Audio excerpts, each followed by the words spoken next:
Last week, I filmed 3 grooving methods and I posted the results.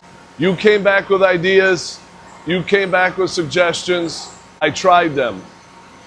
They worked excellent. One of them, however, didn't exactly work out how I expected. Let's go. Before we dive in too deep, I want to let you know I love it when people comment. I love hearing about people's ideas. I love hearing how other shops and how other machinists approach similar issues or similar methods that I use in machining. Keep the comments coming. If you didn't watch the last video, go check that out. Check out the results. Check out some of the comments. It was a pretty fun one to make, and I love reading everyone's ideas on how they would have approached it. So that being said, let's talk about some of them comments. Oh, some of the comments I got, and they aren't just all here on YouTube, they were on Facebook, TikTok, Instagram, and YouTube. One of the comments that was brought up a lot was increasing the step over. The step over, as the name implies, how much is the tool going to step over in proportion to the width of the tool? So I'm using a 4mm wide groove. A 100% step over would be moving over 4 millimeters. Now we don't want to do that. There's times that I've done 80 or 90. In this video I'm about to film, I did 80. Last week when I filmed, I did 50 to 60% step over. Admittedly, I don't recall exactly. Another issue that people brought up was that I could definitely push the tool faster, which I did. Last week I was feeding at 8 thou per revolution. This video, I'm feeding at 10 thou per revolution. Although that might not seem like a big difference, it's a 25% increase from 0.008 to 0.010 inches per revolution. Another one that I heard several times was, instead of using constant surface footage, use constant RPM. When you're running G96 constant surface footage, your spindle speed ramps up and down depending on your diameter. And it can take a little bit of time. Running G97, you're gonna set your RPM. There's no ramp up, no ramp down. Well, there's initially a ramp up to your RPM, but once it gets there, you just let it rip. These are the tactics I employed in this video. Let's check it out. And for anyone that watched last week's video, if you didn't, again, I advise you to go watch it, check it out. The winner was zigzag. I did 3 different methods. We timed them. We did plunge, zigzag, and zigzag diagonal. Zigzag was the winner. I thought it would have been zigzag diagonal, but it was zigzag.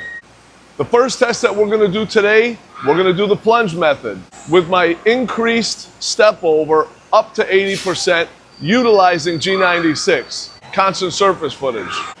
Watch the groove form now. It's going to be fewer passes, but more material per pass with an increased feed rate from 8 to 10.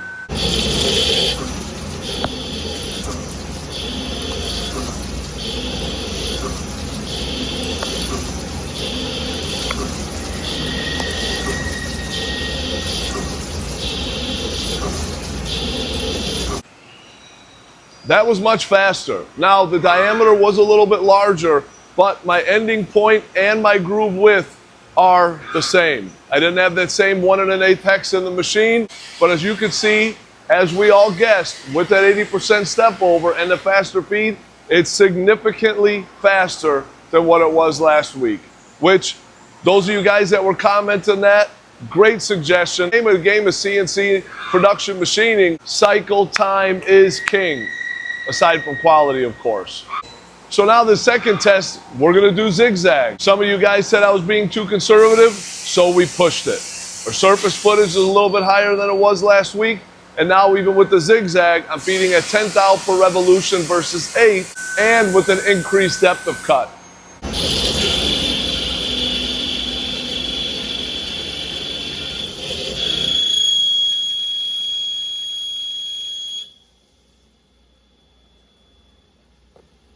Obviously faster than last week. But one of the things that we're testing here mainly is that step over percentage. And then in a moment here, we're gonna look at our cycle time of G96 compared to G97 of just the plunge pattern, which I think it will be faster, but I don't know how much. Now, the last test that we did didn't go as planned. The zigzag diagonal. I wanted to push this tool as fast as I could to try to beat the rest of them. This is what I would call a blooper.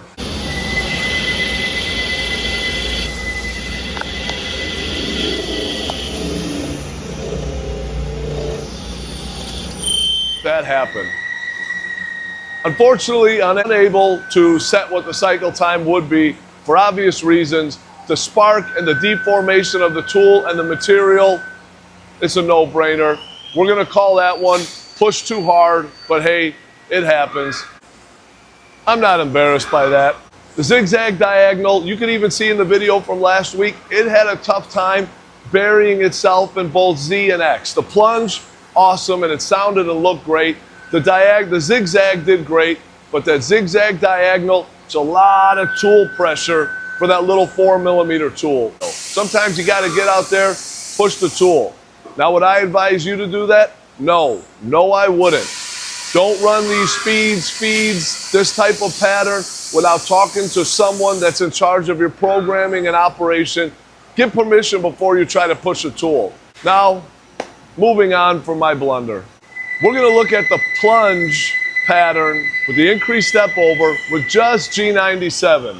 Last test, this is the one I was most curious about. Same plunge, same step over, but instead of using G96, I'm gonna use G97, a specified RPM.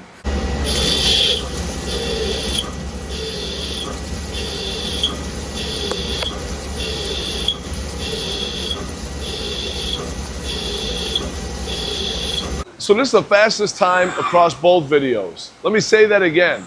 The fastest time across both videos. A few little changes, increase my step over to utilize almost the full width of the tool, kick up my feed rate to plunge a little harder, and go from G96 to G97 so I don't have to wait for that spindle to ramp up and ramp down. Those are great ideas. And just to be clear, all the comments that I received were awesome, they were fun, it was great conversation and discourse back and forth, and hopefully other people can go down in those comments, and if you're unfamiliar with grooving, hopefully you can learn a little bit. That's the idea of the videos, that's the idea of the community and the conversation and the comments. We can all learn something from one another 100%. And what I would say I learned, be careful with that zigzag diagonal. I was really trying to push my depth of cut, really push my feed rate, and I took a shot on the chin. Didn't work out the way I wanted to, but hey, it happens, we learn, we move on. I want to say something. To everyone who commented on last week's video or commented across my social media, this video was made because of you. I saw the comments, I heard the ideas, and I said, you know what? I want to put that to the test. I had a really good feeling that everyone was right on how to improve it. There were some wonderful ideas, but I really just wanted to see just how effective it was. I'm going to keep testing things. I'm going to keep timing. I'm going to keep running. Keep showing you actually what happens when you put ideas on a stopwatch instead of just talking about them. If you have an idea for the next test, drop it in the comments right now. I read every single one, and if it's worth testing, I'll be back with another video. I want to be clear on one thing though, again to reiterate. The way I'm running the speeds and feeds, don't do that unless you have the right tool that can plunge, groove, turn, all of it. Multi-directional grooving tool, but also make sure that you have permission from your boss, your foreman, whoever's running the company and buying the tools and owning the machines. I'd hate for you to put something in, run it, and have a mishap just because of something that I did here. But just be careful if you ever decide that you see something I run that you want to do that same thing. Some of my other videos in the past, I got pretty reckless with my turning tools. Nothing bad has ever happened. No machines have gotten damaged. No one's gotten hurt, but I like to push them. Hit subscribe if you like the videos, if you like the content, if you think someone can learn from it, share it far and wide. I'm Luke, this is Crusader Machining. I'm gonna get back to work.